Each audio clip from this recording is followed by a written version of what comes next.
السلام علیکم ورحمۃ اللہ وبرکاتہ۔ ایک خاتون نے بتایا ہے کہ رات کو روزانہ یا کسی نہ کسی دن ناغہ ہو جائے اور بات ہے، وگرنہ رات کو ایسے محسوس ہوتا ہے کہ ہمارا دروازہ کسی نے کھٹکھٹایا ہے، کبھی دروازہ کبھی کھڑکی، یہ محسوس ہوتا رہتا ہے۔ کہ مفتی صاحب یہ بتلائیں کہ اس کا کون سا حل ہے۔ پہلے تو میں یہ سمجھتی تھی کہ شاید کہ میرا وہم ہے، میرا گمان ہے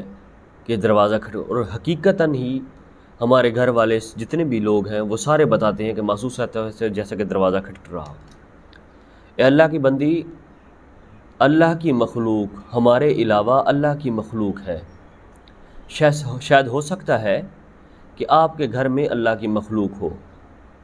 جسے جنات کہا جاتا ہے، وہ گھروں میں رہتے ہیں، وہ بھی ایک اللہ کی مخلوق ہے۔ اور اگر ایسا کام ہو جائے جو دروازہ کھٹکھٹانے والا بھی نہ ہو، جو آپ کے ذہن میں آ رہا ہے یا آپ نے دیکھا ہے کہ دروازہ کھٹکھٹا رہا ہے اور کچھ کھٹکھٹانے والا بھی نہیں ہے، تو ایسی صورت میں آپ ایسے کریں کہ صبح اٹھ کر فجر کی نماز کے بعد سورۃ یاسین پڑھا کریں، اور رات کو سوتے ہوئے اپنے دروازے کو بند کرتے ہوئے آیات الکرسی اور آخری 2 سورتیں پڑھا کریں۔ تو انشاءاللہ ثم انشاءاللہ یہ آپ کا اچانک خود بخود جو دروازہ کھٹکتا ہے یا اس کے علاوہ کوئی اور ایسا عمل ہو جاتا ہے جس کی وجہ سے آپ پریشان ہو جاتے ہیں، تو انشاءاللہ یہ چیزیں ختم ہو جائیں گی۔ وہ اللہ کی مخلوق ہوتی ہے جو دروازہ کھٹکھٹا رہی ہوتی ہے یا اسی طرح مثال کے طور آپ کو پریشان کر رہی ہوتی ہے، انشاءاللہ آپ کی یہ پریشانی دور ہو جائے گی، بشرطی کہ فجر کی نماز کے بعد سورۃ یاسین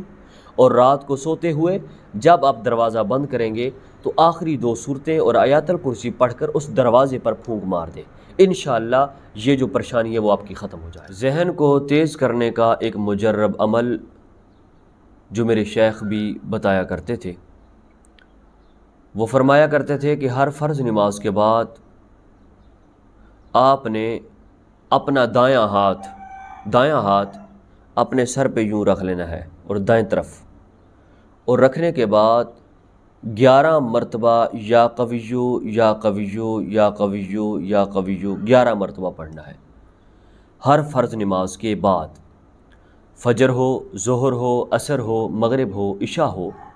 تو ہر فرض نماز کے بعد 11 مرتبہ اپنا یہ دایاں ہاتھ یوں سر پہ رکھ کے یا قویو یا قویو یا قویو 11 مرتبہ پڑھنا ہے۔ انشاءاللہ ثم انشاءاللہ اس عمل کرنے کی وجہ سے انشاءاللہ آپ کا ذہن اور حافظہ تیز ہو جائے گا۔